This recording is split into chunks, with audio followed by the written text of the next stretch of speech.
Air hostess pilot కావాలి అన్నదే మీ కల అయితే ఏరో ఫాల్కన్స్ ఏవియేషన్ అకాడమీ అడ్మిషన్స్ కోసం డిస్ప్లేలో కనిపిస్తున్న నంబర్స్ కి కాంటాక్ట్ చేయండి. హాయ్ హలో నమస్తే, నేను మీ Monika. Welcome to the real story.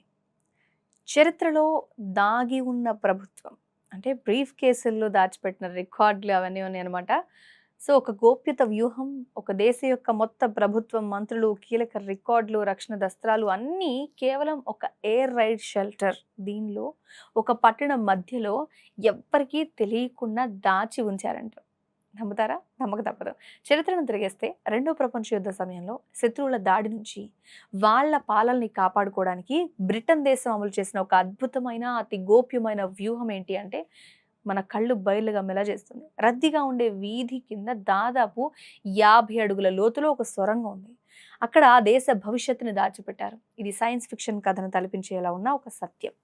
వోర్నెస్టర్ solar under ground factory. దీని నుంచి మనం తెలుసుకోబోతున్నాం. ఈ విచిత్రమైన సంఘటన రెండో ప్రపంచ యుద్ధం చీకటి రోజుల్లో జరిగింది. అప్పటికి నాజీ జర్మనీ బ్రిటన్ మీద బ్రిడ్జ్ అనే పేరుతో విపరీతమైన వైమానిక దాడులు, దాన్ని ఏరియల్ బాంబింగ్ అంటారు, అది నిర్వహిస్తుంది. ఈ దాడుల ధాటికి లండన్ నగరం దాదాపుగా శిథిలమైపోయింది. బ్రిటిష్ ప్రభుత్వం అప్పటి ప్రధానమంత్రిగా ఉన్న విన్స్టన్ చర్చిల్ ముందు పెద్ద సవాల్ ఉంది. ఒకవేళ లండన్ పూర్తిగా నాశనం అయిపోతే దేశంలో ఉన్న పాలన నిరంతరాయంగా ఎలా కొనసాగాలి? యుద్ధాన్ని ఎక్కడి నుంచి కొనసాగించాలి? అందుకని ఏం చేశారంటే వాళ్ళు చాలా గోప్యమైన ప్లాన్ బిని రూపొందించారు.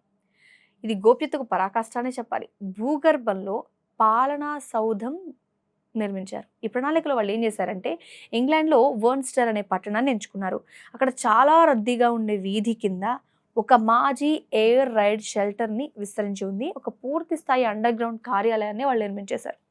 స్ట్రాంగ్గా ఉన్న వాల్స్, విద్యుత్ సరఫరా ఉంది, తాగునీటి వ్యవస్థ, ఇవన్నీ అంటే వాటర్ ఫెసిలిటీ, అన్ని సౌకర్యాలు అక్కడ కల్పించారు. దీనికి వాళ్ళు రహస్యంగా పెట్టిన పేరే solar under ground factory. So ఇది ఎంత గోప్యంగా ఉంది అంటే దాని ఎంట్రీకి ఒక సాధారణ భవనంలో ఉండేది, చాలా నార్మల్ కామన్గా ఉండేది.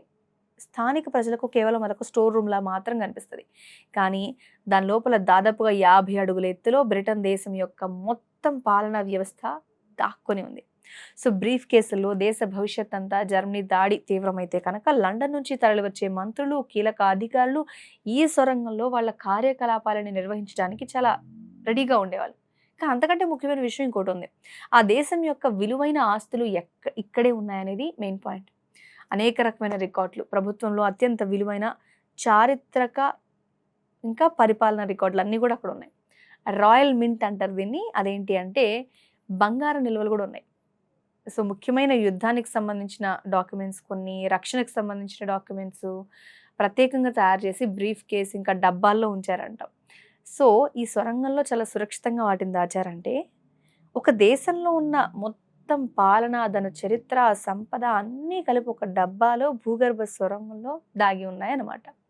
ఒకవేళ చర్చిల నేతృత్వంలో లండన్ ప్రభుత్వం పడిపోయి ఉంటే కనుక ఈ భూగర్భ కేంద్రం నుంచి దేశాన్ని పరిపాలన చేయడానికి ఇంకొక ప్రత్యామ్నాయంగా మంత్రులు కూడా సిద్ధంగా ఉన్నారు అక్కడ. యుద్ధం సమయంలో బ్రిటన్ పాలన ఎప్పుడూ ఆగకూడదు, కొనసాగాలి అంటే ఈ కేంద్రం ఒక లైఫ్ లైన్గా పనిచేసిందని చెప్పొచ్చు ఈ పార్ట్ అనేది. ఫైనల్గా చరిత్రలో ఇదొక ఎగ్జాంపుల్. యుద్ధం ముగిసే వరకు ఈ అండర్ గ్రౌండ్ ఫ్యాక్టరీ దాదాపు ఎవరికి తెలియలేదు. చాలా సీక్రెట్గా ఈ టీం అంతా పనిచేసింది. సో అదృష్టవశాత్తు ఈ ప్రణాళిక అమలు చేయాల్సిన అవసరం అయితే రాలేదు. కానీ వాళ్ళు ప్రీ ప్లాన్డ్గా చేసి చర్చిల్ ప్రభుత్వం లండన్లో చాలా స్ట్రాంగ్గా నిలబడింది. నిజంగా ఇదొక హిస్టారికల్ ట్రూత్. యుద్ధ సమయంలో రక్షణ అంటే భారీగా ఉండే కోటలు, సైనిక స్థావరాలు మాత్రమే కాదు, కొన్నిసార్లు చాలా ట్రాఫిక్ ఉన్న పట్టణంలో ఒక రహస్యమైన సొరంగం నిర్మించారు అంటే ఆ దేశం యొక్క ప్రజాస్వామ్యాన్ని, పాలనని అది కాపాడుతుంది అంటే. సో ఫేక్ ఇస్తాంబుల్ మాయం చేసినంత గోప్యంగా ఇక్కడ దేశం మొత్తాన్ని పాలనా కేంద్రాన్ని ఒక బ్రీఫ్ కేసులో దాచిపెట్టడం మనిషి చరిత్రలోనే ఒక సీక్రెట్ అండ్ ఒక మిరకిల్ వ్యూహాల్లో ఒకటి ఇదని చెప్పొచ్చు. సో ఈ ఆలోచన చాలా డిఫరెంట్గా ఉన్నా వాళ్ళ రక్షణ వ్యూహాలకి ఒక కొత్త ఎగ్జాంపుల్గా ఇది ఉందంటలో ఎలాంటి సందేహం లేదు. రియల్ స్టోరీ మీకు ఎలా అనిపించింది? కామెంట్ రూపంలో తెలియజేయండి. Thanks for watching.